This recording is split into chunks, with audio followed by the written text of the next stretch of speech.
Start करते हैं। Question number 29 तक हमने कर लिया था, ठीक है। 29 या 30 शायद हमने कर लिया था, ठीक है। आगे चालू करते हैं। और इसके बाद मुझे स्टील के क्वेश्चन भी कराने हैं, सर्वे के भी कराने हैं, ट्रांसपोर्टेशन के भी कराने हैं, बहुत सारे टॉपिक्स हैं, करेंगे धीरे धीरे करके सब करेंगे, ठीक है। The expansion in Portland cement can be tested by, जैसे कि हम लोगों ने इसके प्रीवियस लेक्चर में पढ़ा था, दो टेस्ट होते हैं जनरली जो कॉमन से साउंड होते हैं, एक होता फाइननेस, दूसरा होता साउंडनेस। साउंडनेस मैंने आपको बताया था, एक्सपेंशन अगर सीमेंट में होता है तो कल को क्रैक्स, अगर सीमेंट में एक्सपेंशन होता है तो सीमेंट पे क्रैक्स डेवलप हो जाते हैं, क्योंकि श्रिंकेज भी होगा, एक्सपेंशन भी होगा, तो क्रैक्स तो डेवलप हो रही है। तो जो एक्सपेंशन होता है वो हम साउंडनेस टेस्ट से डिटरमाइन करते हैं।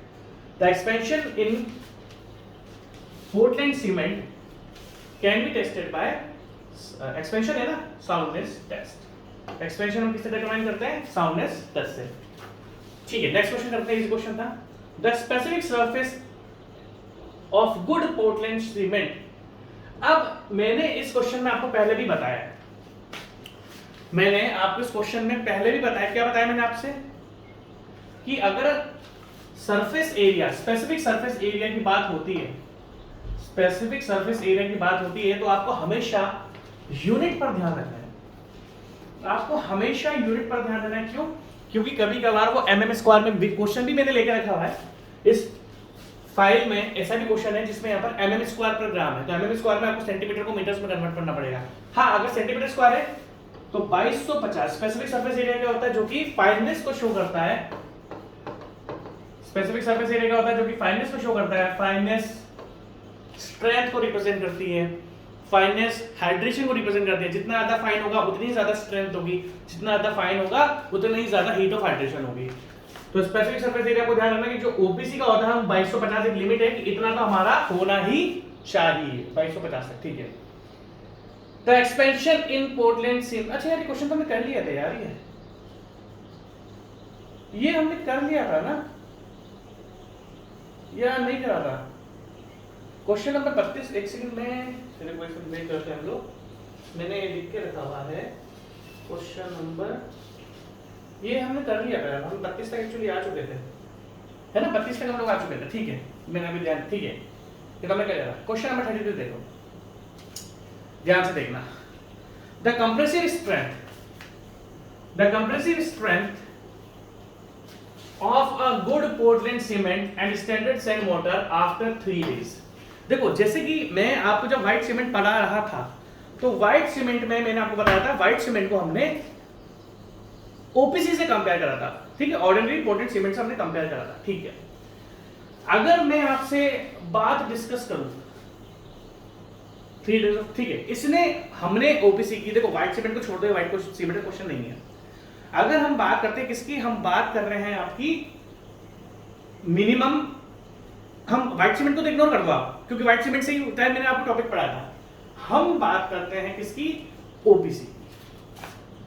ओपीसी की हमने 3 ग्रेड पढ़ी थी, 33, 43 एंड 53। इन तीनों की मैंने आपको 7th day, 7th day and 28th day की स्ट्रेंथ बताई है, चाहे वो 33 ग्रेड की हो, चाहे वो 43 ग्रेड की हो, सबकी मैंने आपको 3-3 दिनों की स्ट्रेंथ बताई है। अभी देखो इस क्वेश्चन को देखो, द कंप्रेसिव स्ट्रेंथ, अब जो स्ट्रेंथ वो होती है वो कंप्रेसिव स्ट्रेंथ ही होती है। अगर मैं आपसे ओपीसी की बात करता हूं तो ओपीसी, देखो इसने क्वेश्चन को ध्यान से देखना, the compressive strength of good Portland cement and standard sand motor. अगर मैं आपसे बात करूं तो हमारी जो 33 ग्रेड की 3rd डे स्ट्रेंथ आती है वो आती है 16 न्यूटन पर mm स्क्वायर। क्वेश्चन को ध्यान से देखना, हमारी जो ओपीसी की, देखो ओपीसी में इसने ओपीसी की ग्रेड को मेंशन नहीं करा, इसमें कौन सी ग्रेड है इसको मेंशन नहीं करा। तो हमारे पास 3 ग्रेड है, कौन कौन सी है, 33 है, 43 है, 53 है। 43 की बात करेंगे तो 23 आ जाएगी, और अगर 53 की बात करेंगे तो 27 आ जाएगी। अब ध्यान से देखना, तीसरे दिन जो हमारे पास स्ट्रेंथ होती है, हम तो मिनिमम की बात करेंगे क्योंकि इसने मेंशन नहीं करा, तो हम मिनिमम इन दोनों को काट दो। तीसरे दिन की अगर देखो, तीसरे दिन की अगर मैं बात करूं तो ओबीसी 33 की जो ग्रेड आती है ना, वो सॉरी स्ट्रेंथ आती है, कंप्रेसिव स्ट्रेंथ, वो आपकी 16 न्यूटन पर mm स्क्वायर आती है, 16 न्यूटन पर mm स्क्वायर आती है। क्या इसने इस ऑप्शन में कहीं पर भी आपको 16 न्यूटन पर mm स्क्वायर देके रखा है? नहीं। हम 17.5 तक नहीं जा सकते क्योंकि हमारी जो मैक्सिमम स्ट्रेंथ है वो 16 न्यूटन पर एमएम स्क्वायर है। हमारी जो मैक्सिमम स्ट्रेंथ है वो 16 न्यूटन पर एमएम स्क्वायर है और यहाँ पर इसने 17.5 दे रखा है, तो ये हमारा ऑप्शन ही होगा। इससे कम वाली स्ट्रेंथ कौन सी तरीके आपकी 11.5 न्यूटन पर एमएम स्क्वायर।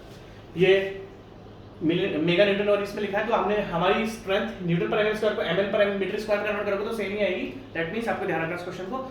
मैं आपको फिर रिपीट कर रहा हूँ, ये जो ओपीसी की 33, 43 एंड 53 की 3rd, 7th एंड 20 डेज, ये बहुत ही इंपॉर्टेंट टॉपिक है, आप ध्यान रखना। इस टॉपिक से बहुत जबरदस्त क्वेश्चन आते हैं बट क्योंकि पता है क्या है, वो आपसे 43 की है ना तीसरे दिन की स्ट्रेंथ पूछ लेगा, 43 की तीसरे दिन की स्ट्रेंथ पूछ लेगी, आपको बिल्कुल रटा होना चाहिए तगड़े तरीके से। ठीक है जी। Next, in the manufacture of cement argillaceous and calcareous. ठीक है, जब हम मैन्युफैक्चरिंग ऑफ सीमेंट की बात करते हैं तो हम तो ये लाइम, सिलिका, एल्यूमिना सब कुछ मिक्स करते हैं, आयरन ऑक्साइड है ना, मैग्नीशिया। जब इसमें लिखा है in the manufacturing of cement argillaceous and calcareous, वही जो हमारे लाइम, सिलिका, एल्यूमिना। ठीक है, अगर मैं इसके बारे में बात करूं तो हम कितने टेम्परेचर पर, अगर हम लोग डिस्कस करें, हम लोग कितने टेम्परेचर पर सीमेंट को बर्न करते हैं क्लिंकर्स में, तो सिंपल सी बात है, मैंने आपको टेम्परेचर बताया था 1450। इसने आपको थोड़ा घुमा का है, ये आर्जिलेशियस और कैल्शियस क्या है, ये वही आपका लाइम, सिलिका, एल्यूमिना सब कुछ मिला के इस सबको आर्जिलेशियस कैल्शियस बोलते हैं। तो आपको जो टेम्परेचर है जिस पर हम बर्न करते हैं भट्टी में, है ना, क्लिंक में हम बर्न करते हैं, वो कितने टेम्परेचर पर करते हैं 1450। ठीक है, इजी क्वेश्चन है, पहले क्या जगह पर थोड़ा घुमा के रखा हुआ है। ठीक है, next question, the percentage of gypsum added to the clinker during the manufacturing process. अगर हम जिप्सम की बात करते हैं, ठीक है, तो जिप्सम का ये देखो, अब इसने क्वेश्चन थोड़ा गड़बड़ देके रखा हुआ है यार, ये क्वेश्चन गड़बड़ क्यों है भाई, हमने तो 3 से 6% पढ़ा हुआ है। क्या पढ़ा हुआ है हमने? 3 से 6% की जो जिप्सम ऐड करा जाता है वो 3 से, चलो 5% हो गया, 3 से, है ना। अगर हम जनरली रेंज ले तो 3% टू 5% हमारा जिप्सम ऐड होता है, 3% टू 5% हमारा जिप्सम ऐड होता है। ठीक है, बट अगर हम बात करें, क्या इसने ऑप्शन में कुछ भी ऐसा देके रखा हुआ है? नहीं, ऑप्शन में सबसे बेस्ट क्या देके रखा हुआ है इसने, अगर हम बात करते हैं तो ऑप्शन में सबसे बेस्ट, इस वैल्यू के सबसे पास वाला बेस्ट देखो, इस वैल्यू के सबसे पास वाली वैल्यू तो मुझे ये ही लग रही है, तो इसका आंसर क्या होगा 2.5 टू 3। जिप्सम क्वांटिटी याद रखना कितना होता है क्योंकि ये आपके लिए जरूरी है। ठीक है, 3 से 5% होता है, बट हम 2.5 से लेके 3.5 लेके जाएंगे। ठीक है, आसपास की रेंज है इसलिए। नेक्स्ट क्वेश्चन, द सेटिंग, अच्छे क्वेश्चन आ रहे हैं। The setting and hardening of cement after addition of water is due to. अगर हम सेटिंग की बात करें, the setting and hardening of cement, बिल्कुल सही बात है, binding action of water presence of gypsum. ठीक है, अब ध्यान से देखना, बहुत अच्छा क्वेश्चन है। अगर हम जिप्सम, देखो इसने पूछा है कि जो सीमेंट में सेटिंग और हार्डनिंग होती है, सेटिंग एंड हार्डनिंग, वो किसकी वजह से होती है? अगर हम बात करें, जिप्सम तो सेटिंग को रोकता है, जिप्सम तो सेटिंग को रोकता है। अब ध्यान से देखना, वाटर रिएक्शंस डेवलप करता है बट ओनली वाटर की वजह से हार्डनिंग नहीं होती। अगर हम ये बात डिस्कस करें कि सीमेंट के अंदर सेटिंग और हार्डनिंग रिस्पॉन्सिबल क्यों है, तो ये सिंपल सा फंडा है, hydrolysis and hydration, hydrolysis and hydration. जब सीमेंट में पानी मिलाया जाता है, जब सीमेंट में वाटर को मिक्स करा जाता है तो केमिकल रिएक्शंस बनती हैं। इन केमिकल रिएक्शंस के कारण, इन केमिकल रिएक्शंस के कारण, ध्यान से सुनना, जब हम सीमेंट में पानी मिला देते हैं तो कुछ बॉक्स कंपाउंड फॉर्मेशन होती है, केमिकल रिएक्शंस फॉर्म होती है, और इन केमिकल रिएक्शंस के कारण हीट ऑफ हाइड्रेशन जनरेट होती है। हीट ऑफ हाइड्रेशन एक हीट जनरेट होती है, उस हीट के कारण आपका वाटर भी लॉस होता है।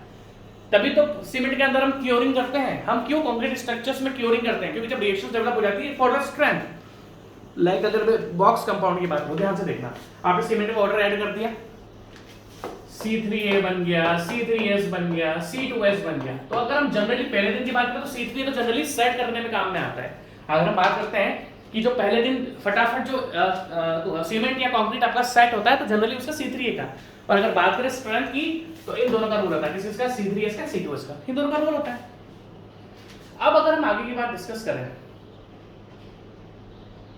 जब ये डेवलप हो जाएंगे, अब देखो द सेटिंग एंड हार्डनिंग, तो सिंपल सी बात है भैया, due to hydration of some of the constituent compound of cement. Setting और क्योंकि सेटिंग होगी तभी होगी जब पानी इवोपरेट होगा, और पानी जब इवोपरेट होता है वो रिएक्शंस की वजह से ही होता है। और हमने हाइड्रोलिसिस एंड हाइड्रेशन बहुत अच्छी तरीके से पढ़ा है। हाइड्रेशन की वजह से जब पानी उड़ता है तब सीमेंट या कंक्रीट सेट होना स्टार्ट होता है। बहुत अच्छा क्वेश्चन है, अलग क्वेश्चन है। Next question, the try calcium aluminate compound present in the, simple सी बात है, अगर हम ट्राई कैल्शियम एल्यूमिनेट की बात करते हैं तो ट्राई कैल्शियम एल्यूमिनेट शुरुआत के जो 24 घंटे होते हैं, शुरुआत के जो 24 घंटे होते हैं, अब ध्यान से देखना, शुरुआत आपने देखा होगा क्योरिंग जो होती है, अगर हम लोग बात डिस्कस करें, क्योरिंग जो होती है वो शुरुआत के दिनों में आपको बहुत ध्यान से करनी पड़ती है। बॉक्स कंपाउंड को बहुत ज्यादा ध्यान से देखना पड़ेगा। और ये जो आपके ट्राई कैल्शियम एल्यूमिनेट है, ट्राई कैल्शियम सिलिकेट है या डाई कैल्शियम सिलिकेट है, इनके बारे में आपको एक ही चीज याद रखनी पड़ेगी। इस क्वेश्चन में इसने साफ साफ पूछा है for the try calcium aluminate. हमें पता है कि शुरुआत में जो हार्डिंग या थोड़ी बहुत स्ट्रेंथ जो आती है वो ट्राई कैल्शियम, थोड़ी बहुत स्ट्रेंथ वो आती है वो ट्राई कैल्शियम एल्यूमिनेट के चक्कर में आती है।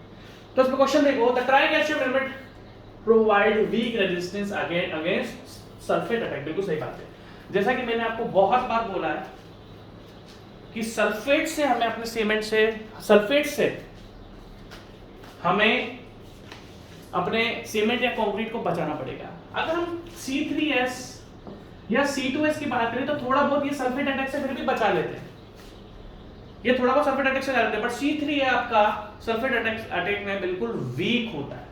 तो याद रखना कि try calcium aluminate is always provide weak resistance against sulphate. बिल्कुल सही है।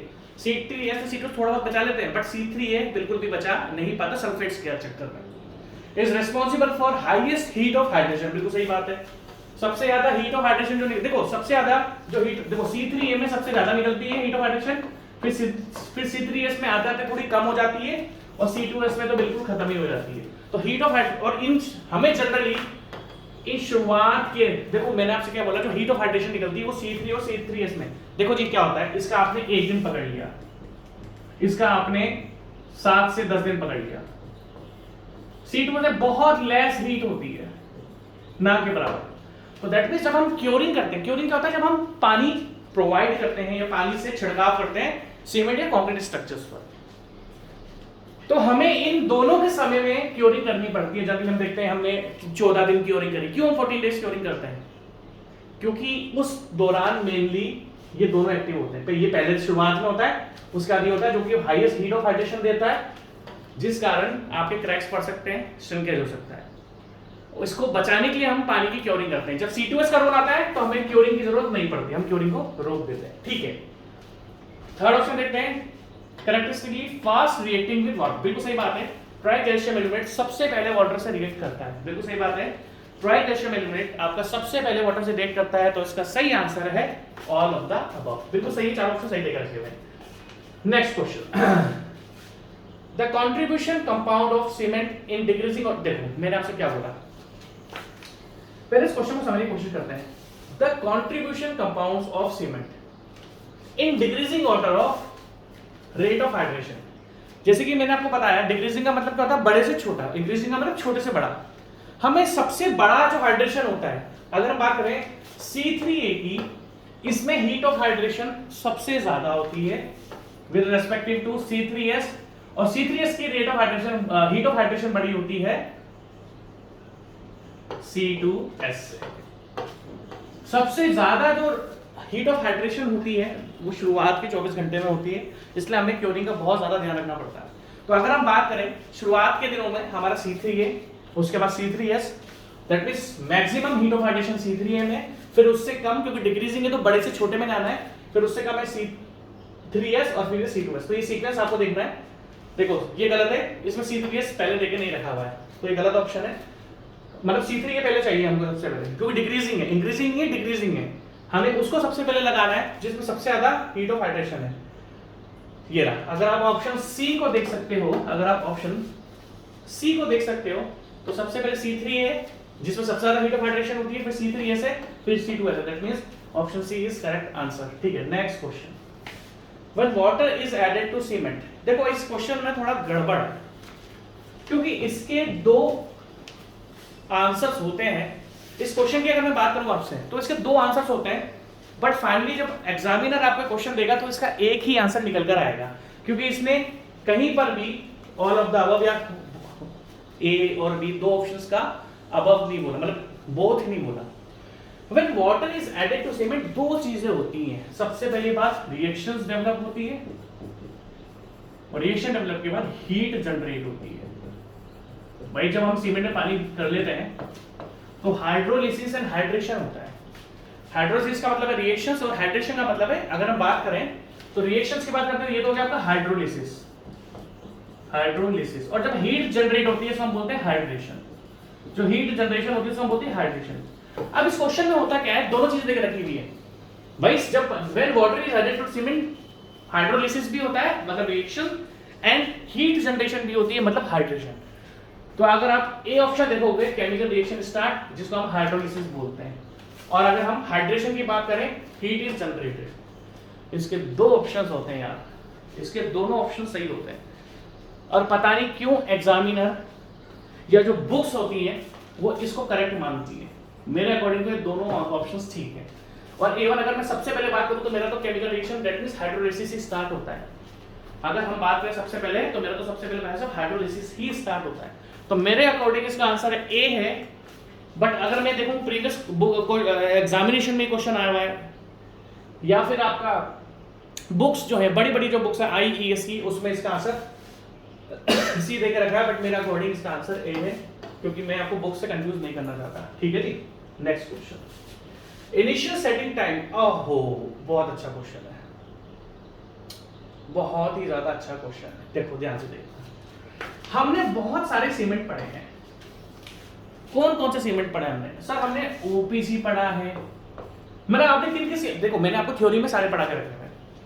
अगर मैं आपसे थ्योरी की बात करूं तो थ्योरी में मैंने आपसे सारे पढ़ा के रखे हुए हैं। ठीक है, अगर हम बात करते हैं कि सर कौन कौन से सीमेंट हमने पढ़े हैं, थ्योरी में मैंने आपको सब पढ़ा है। अभी थ्योरी छोड़ दो, अगर आपने पढ़ी या नहीं पढ़ी। OPC है, रैपिड हार्डनिंग सीमेंट है, पोर्टलैंड पोज़ोलाना सीमेंट है, ब्लास्ट फर्नेस स्लैग सीमेंट है, सल्फेट रेजिस्टिंग सीमेंट है। ठीक है, और मैंने आपको चीज बोली थी कि 3 टाइप के सीमेंट ध्यान रखना जिससे सबसे ज्यादा क्वेश्चन आता है, लो हीट सीमेंट। और मैंने आपको बोला था कि रिमेनिंग 34 पर अगर सीमेंट पे जो क्वेश्चन आते हैं वो 3 टाइप, देखो सीमेंट पे जो क्वेश्चन आएंगे वो मैक्सिमम OPC से आते हैं, बट उसके बाद जिस टॉपिक से आते हैं वो होता है rapid hardening cement and low heat cement. इनमें तो थोड़ा बहुत आप ध्यान रखो, जो मैं आपको बता देता हूँ 2-3 चीजें वो आपको ध्यान रखनी है। बट अगर मैं इन 3 टाइप के सीमेंट की बात करता हूं तो इनसे जबरदस्त क्वेश्चंस आते हैं। अब देखो इस क्वेश्चन में पूछा क्या है, initial setting time is maximum 4। अब ध्यान से देखना, OPC की फुल फॉर्म क्या होती है? ऑर्डिनरी पोर्टलैंड सीमेंट, जिसका हमें पता है इनिशियल टाइम 30 मिनट्स होता है। Initial setting time 30 minutes. इसके प्रीवियस लेक्चर में मैंने आपको रैपिड हार्डनिंग सीमेंट भी पढ़ाया था। इसके प्रीवियस लेक्चर में मैंने आपको रैपिड हार्डनिंग सीमेंट भी पढ़ाया था, और रैपिड हार्डनिंग सीमेंट में बताया था कि हाँ स्ट्रेंथ तो जल्दी गेन हो जाती है, स्ट्रेंथ तो जल्दी गेन हो जाती है, बट सेटिंग टाइम वही होता है। देखो OPC की बात करें तो इनिशियल सेटिंग टाइम कितना होता है? 30 मिनट्स, और फाइनल सेटिंग टाइम कितना होता है? 10 आवर्स। बहुत अच्छा क्वेश्चन। अगर मैं रैपिड हार्डनिंग सीमेंट की बात करूं, ये कल क्वेश्चन आ चुका है, इसका इनिशियल सेटिंग टाइम कितना है? इनिशियल सेटिंग टाइम कितना है इसका? 30 minutes, and final setting time कितना है RHC का? 10 आवर्स। अब ध्यान से देखना, अब लो हीट सीमेंट की बात आती है। अब आपको ध्यान से देखना, लो हीट सीमेंट। अगर मैं आपसे लो हीट सीमेंट की बात करूं तो ये अपने नाम को ही बता रहा है जिसमें लो हीट जनरेट हो। अगर आप ध्यान से देखोगे इसके नाम में ही क्या है? Low heat. इसके नाम में क्या है? Low heat. लो हीट का मतलब, अगर मैं आपसे पूछूं कि कौन कौन से बॉक्स कंपाउंड लो हीट, कौन कौन से बॉक्स कंपाउंड हीट जनरेट करते हैं, तो आप बोलोगे सर C3A सबसे ज्यादा हीट जनरेट करता है, उसके बाद C3S, और उसके बाद C2S, तो बिल्कुल सर नाम के बराबर हीट जनरेट करता है। तो अगर इस सीमेंट का नाम को देखो लो हीट, इस सीमेंट का नाम को देखो low heat. Low heat that means low heat of hydration. Low heat of hydration तभी डेवलप होगी, लो हीट ऑफ हाइड्रेशन आपका तभी डेवलप होगा जब आपने इन दोनों को कहीं ना कहीं रिड्यूस करा हुआ हो और C2S को इंक्रीज करा हुआ हो, क्योंकि स्ट्रेंथ के लिए 100% इसको हम रखते हैं, तो कोई कम होगा या ज्यादा होगा।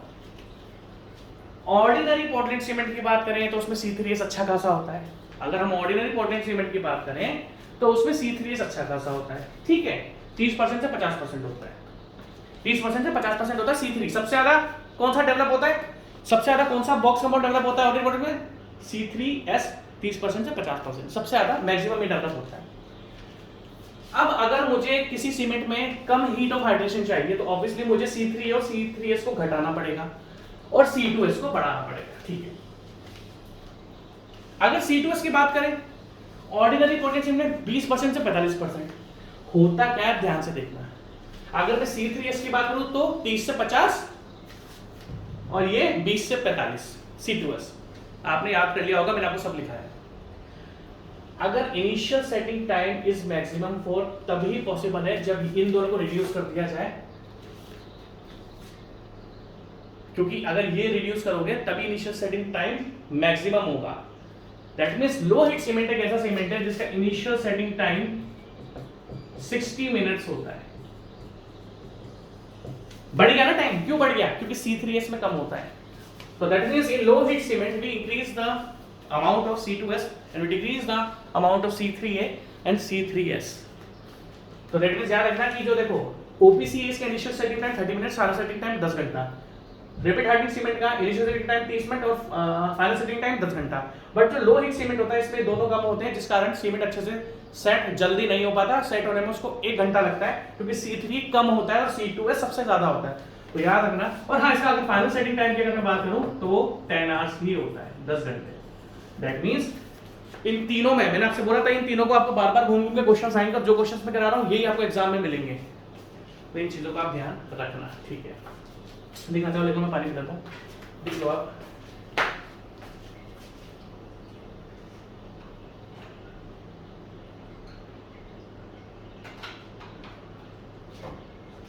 ठीक है, नेक्स्ट क्वेश्चन देखते हैं। An excess of free lime, देखो मैं आपको जो बता रहा हूं आपको ध्यान से देखना पड़ेगा। एक्सेस ऑफ फ्री लाइन, देखो मैंने कल आपको टॉपिक बताया था soundness. What does soundness means, expansion of cement और concrete. Expansion of cement which is mainly due to फैलता है due to free lime, magnesia and sulfates। Soundness of cement means expansion of cement which is not good for us। अगर किसी cement का expansion होता है तो हमारे लिए अच्छा नहीं है। अगर हम बात करते हैं साउंडनेस की, तो आपको मतलब पता है। अब देखो, an excess of free lime in Portland cement, अगर ज्यादा फ्री लाइन होगा तो आपके सीमेंट के अंदर क्या हो जाएगा, एक्सपेंशन हो जाएगा। एक्सपेंशन का मतलब क्या होता है, साउंडनेस। तो देखो इसमें कहना कि साउंडनेस लिखा होगा, ये देखो causes unsoundness in the product, मतलब बहुत ज्यादा एक्सपेंशन हो जाए। अनसाउंडनेस मींस बहुत ज्यादा एक्सपेंशन उसके अंदर हो जाएगा, ठीक है। ये घुमा के क्वेश्चन पूरा हुआ, ये क्वेश्चन तो हमने करा हुआ है, कोई बड़ी बात नहीं है, बट थोड़ा सा घुमाकर दिया हुआ है, ठीक है। नेक्स्ट क्वेश्चन, इन तीनों को याद रखना कि soundness free lime, magnesia and sulphates की वजह से होती है। आपको बहुत ज्यादा ध्यान रखना पड़ेगा, बहुत ज्यादा ध्यान रखना इस चीज का, ठीक है। और जब फैलता है तो उसको हम साउंडनेस बोलते हैं। साउंडनेस मतलब अनसाउंडनेस इन द प्रोडक्ट, ठीक है। Next, in the air permeability test, ठीक है। एयर परमेबिलिटी टेस्ट क्या होता है, जो कि हमारी फाइननेस को डिफाइन करता है। ऑटोक्लेव टेस्ट किसको डिफाइन करता है, साउंडनेस को डिफाइन करता है। आपको दो चीजें ध्यान रखनी पड़ेगी, मैंने आपको कल भी फाइननेस और साउंडनेस में बताया था। अब देखो आप इसमें दिमाग लगाया थोड़ा बहुत, क्वेश्चन 42 ध्यान से पढ़ोगे आप, अच्छा क्वेश्चन है। In the air permeability test, सबसे पहली बात अगर मैं आपसे पूछूं एयर परमेबिलिटी टेस्ट आपको क्या बताता है, अगर हम सबसे पहली बात डिस्कस करें एयर परमेबिलिटी टेस्ट आपको क्या बताता है। एयर परमेबिलिटी टेस्ट आपको बताता है फाइननेस, कितना ग्राइंडिंग करा है आपका सीमेंट में। और मैंने जो आपको ओपीसी की वैल्यू बता कर रखी है, अब ध्यान से देखो इस क्वेश्चन में इसने यूनिट का लिखी हुई है, कितना समझदार है बच्चा, इस क्वेश्चन को गलत करके आ जाता है। जो बच्चा इन जैसे क्वेश्चंस पर ध्यान रख लेगा वो 100% सेलेक्ट हो जाएगा। जो बच्चा हड़बड़ी करेगा, क्योंकि हमने 100 बार सुना हुआ होता है, 2250 सेंटीमीटर स्क्वायर पर ग्राम में होता है। हमने 100 बार ये वैल्यू पढ़ी हुई होती है। अब देखो इसमें in air permit specific surface area पूछा उसने आपसे, तो आप फटाफट क्या कर दोगे, पर इसकी यूनिट ध्यान रखना, ये 2250 सेंटीमीटर को, देखो इसने क्या लिख दिया यहाँ पे mm स्क्वायर पर। अब देखना ध्यान से देखना, बच्चे ने क्या करा, बच्चे को एग्जामिनेशन में क्या होता है, बच्चा एग्जाम में जाता है, दूसरे सेंटर पे जाता है। देखो सिलेक्शन कौन करेगा मैं आपको बताता हूँ। लाइक मेरे जो मैं जब एग्जाम देने आता था, मैंने आपका जनरली एग्जाम दिया है दिल्ली के अंदर दिया और जयपुर के अंदर दिया है। हाँ, मैंने दिल्ली और जयपुर में एग्जाम, और एक बार मैंने एक बार अहमदाबाद में एग्जाम दिया, क्योंकि जब मैं सीनियर सेक्शन इंजीनियर बना था तो मेरे को अहमदाबाद में एग्जाम देना पड़ा था, क्योंकि जो senior section engineer RRB Ahmedabad का था एग्जाम, वो अहमदाबाद में हुआ था, वो मेरे को अहमदाबाद जाना पड़ा था। तो होता क्या है यार, जैसे एग्जाम है कल को, ध्यान से देखना, पहले मैं ट्रेन में गया, वो सीन मुझे आज तक पता है। हम अहमदाबाद जा रहे थे, तो रात को हम चढ़ गए ऐसे ही विदाउट रिजर्वेशन ही, मैं बिना रिजर्वेशन के चढ़ा था, इधर से उधर छुपते हुए फिर स्लीपर में चढ़ गया था मैं। और बचपन में तो यही करते हैं यार। हमारी ये कंडीशन हो गई थी, हमारे पास पीने के लिए भी पानी नहीं था। उसी मुझे आज तक याद है कि एक आदमी ने हमें पानी पिलाया था अपनी बोतल से, हमारे पास पानी भी नहीं था। फिर मैं थक हार के परेशान होकर फिर सेंटर पे पहुंचा। सेंटर पे जब मैं पहुंचा थक हार के ऑटो लेके, तो बड़ा कंसंट्रेशन वीक हो जाता है। और फिर जब आरआरबी का पेपर आया, हमारे टाइम पर इतनी मोटा बुक जैसा पेपर आता था आरआरबी का। आप कैसा आता पतला मैंने देखा नहीं, इतना मोटा पेपर आता था आरआरबी का, क्योंकि उसमें सारी लैंग्वेजेस होती थी, गुजराती में है सब, उसमें सारी लैंग्वेज होती थी। अब इतना मैं थक हार के गया हूँ, मैं कोटा से अहमदाबाद गया हूँ, वो भी विदाउट रिजर्वेशन। और उसके बाद क्या कहते हैं आपका, बहुत पुरानी बात बता रहा हूँ मैं आपको ना। उसके बाद फिर मैं सेंटर पे गया। वैसे गुजरात मेरे को बहुत पसंद है, वहाँ की चाय यार अहमदाबाद में बहुत बार का अच्छा है, ठीक है। तो अगर हम आगे ये बात करें, इतना थक हारने के बाद आपको ये ध्यान देना, थक हारने के बाद आपको सेंटीमीटर स्क्वायर और एमएम स्क्वायर में जो बच्चा ध्यान दे गया वो सेलेक्ट हो जाएगा। जो सेंटीमीटर स्क्वायर है एमएम स्क्वायर, दैट मींस मैं इस क्वेश्चन की बात नहीं कर रहा हूं, मैं टोटल लाइफ की बात कर रहा हूं। जो इसमें ध्यान देगा कि देखो सर ने जो वैल्यू बताई है 2250, वो आपकी सेंटीमीटर स्क्वायर पर ग्राम्स में है, और आपको यहां पर इसने बंदे ने पूछी है एमएम स्क्वायर में। तो जो बच्चा इन जैसे क्वेश्चंस पर ध्यान देगा वही सेलेक्ट होता है। और मैं आरआरबी में, हमारे यहाँ पर 19 सीट्स थी, जनरल की 19 सीट्स थी आरआरबी में। आरआरबी अहमदाबाद में सीनियर सेक्शन इंजीनियर की 19 पोस्ट थी उस जमाने में। उस 19 सीट पर मैं सिलेक्ट हुआ था। क्यों हुआ था? क्योंकि मुझे ऐसे क्वेश्चंस पर ध्यान देता था, और मैंने बहुत सारे गलत क्वेश्चन भी पकड़े थे उसमें, और मैंने एग्जामिनर को बोला था गलत क्वेश्चन नहीं, और वो गलत क्वेश्चन नहीं थे। उस टाइम इतना तैयारी थी ना यार। तो आपको सिंपल सी बात है, जब आप इसको एमएम स्क्वायर में कन्वर्ट करोगे तो ये आंसर आपका ये वाला हो जाएगा। ध्यान से देखना, 2250 सेंटीमीटर स्क्वायर में जब मैं एमएम स्क्वायर करूंगा तो ये लाखों में आ जाएगा, क्योंकि इसको आपको मल्टीप्लाई करना पड़ेगा। तो आई होप आपको छोटी छोटी चीजें ध्यान में समझ में आ रही है, और इन जैसे क्वेश्चंस पर ही आपको ध्यान देना पड़ेगा, क्योंकि किसी बहुत कम किस्मत वाले लोग ऐसे होते हैं जिनका सेंटर होम टाउन में आ जाता है। मेरा तो अहमदाबाद में गया था, और वो अहमदाबाद की जर्नी बड़ी मस्त थी। पानी नहीं था पीने के लिए यार, हमें लगा था किसी स्टेशन पर रुक के ले लेंगे, वो तो ट्रेन रुक ही नहीं रही भाई साहब। और जिस ट्रेन में हम चढ़े उसमें पेंट्री भी नहीं थी कि भाई पानी, हर ट्रेन में पेंट्री नहीं होती ना यार, हर ट्रेन में पेंट्री नहीं होती। अब होती है तो मुझे पता नहीं, बट उस टाइम हमारे हर ट्रेन में पेंट्री नहीं होती थी। पानी भी मांग के पिया था, जबकि मैं किसी को पानी पीता नहीं हूँ। ठीक है, आगे बात डिस्कस करते हैं। द फील्ड टेस्ट, देखो सीमेंट के तो बहुत सारे टेस्ट हैं, जो हम फाइननेस टेस्ट करते हैं, कंप्रेसिव स्ट्रेंथ टेस्ट करते हैं, या साउंडनेस टेस्ट करते हैं, ये सारे के सारे आपके लैब टेस्ट हैं। कुछ टेस्ट हमारे सीमेंट के फील्ड टेस्ट भी होते हैं। In the field test for the quality of cement का, अब होता है फील्ड टेस्ट में सबसे पहला क्या है आपका, कि अगर आपको गुड क्वालिटी सीमेंट देखना है, फील्ड टेस्ट में हमारा सबसे बड़ा टेस्ट कौन सा होता है, कि अगर आपको गुड क्वालिटी सीमेंट देखना है, अगर आपको गुड क्वालिटी सीमेंट देखना है, तो आप क्या करोगे, थोड़ा सा सीमेंट लोगे, एक बाल्टी में पानी रखोगे और उसमें सीमेंट डालोगे। अगर हमें थोड़ा सा, अगर ध्यान से देखना, हमने सीमेंट लिया, अगर एक टेस्ट की हम बात करते हैं फील्ड टेस्ट की, ये टेस्ट सीमेंट, भाई सीमेंट में मॉइस्चर तो नहीं आ गई, या सीमेंट स्ट्रेंथ तो नहीं हो गया, या सीमेंट में स्ट्रेंथ गेन तो नहीं होगी, क्योंकि मॉइस्चर कंटेंट में आएगा तो वो एकदम से हार्ड हो जाएगा और एकदम से डूब जाएगा। आप ध्यान से देखना। तो अगर आपको गुड क्वालिटी सीमेंट चेक करना है फील्ड का, तो हम एक बाल्टी लेंगे, बाल्टी में पानी रखेंगे, ध्यान से देखना, ध्यान से देखना। तो अगर मैं एक बाल्टी में सीमेंट डालता हूं तो सीमेंट के अंदर क्या चाहिए भैया, धीरे धीरे करके वो बॉटम तक सिंक हो जाना चाहिए। देखो फर्स्ट ऑप्शन देखते हैं, इमीडिएटली डिसॉल्व इन वाटर, नहीं डिसॉल्व नहीं होना चाहिए। सीमेंट कभी भी डिसॉल्व होना चाहिए, जैसे नमक डालते हैं नमक डिसॉल्व हो जाती है, जब हम नमक डालते हैं तो नमक क्या करती है, डिसॉल्व। तो सीमेंट आपका डिसॉल्व नहीं होना चाहिए, सीमेंट आपका डिसॉल्व नहीं होना चाहिए। सीमेंट क्या होना चाहिए आपका, उसका सेकंड ऑप्शन देखते हैं, फ्लॉट, कभी तैरना भी नहीं चाहिए। जब आप सीमेंट डालोगे, अभी देखो डी ऑप्शन मजाक वाला, स्टीम कहां से प्रोड्यूस होगा, नहीं।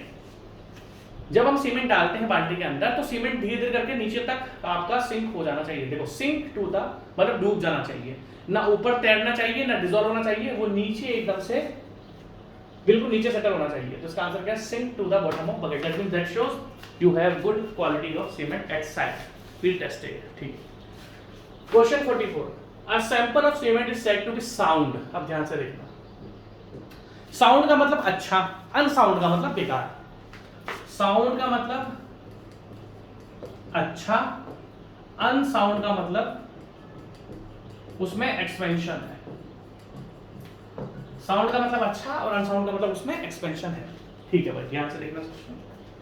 तो अगर हम लोग बात करते हैं किसकी, हम बात करते हैं सीमेंट के एक्सपेंशन की। अगर हम बात करते हैं सीमेंट के एक्सपेंशन की, तो सीमेंट के एक्सपेंशन तो भैया फ्री लाइन की वजह से होता है। अच्छा, इस पे लिखा है a sample of cement is said to be sound when it does not contain कब साउंड होगा, जब उसके अंदर मैग्नीशिया नहीं होगा, सल्फेट्स नहीं होगी और फ्री लाइन नहीं होगा। तो यहाँ पर उसने फ्री पूछा हुआ है।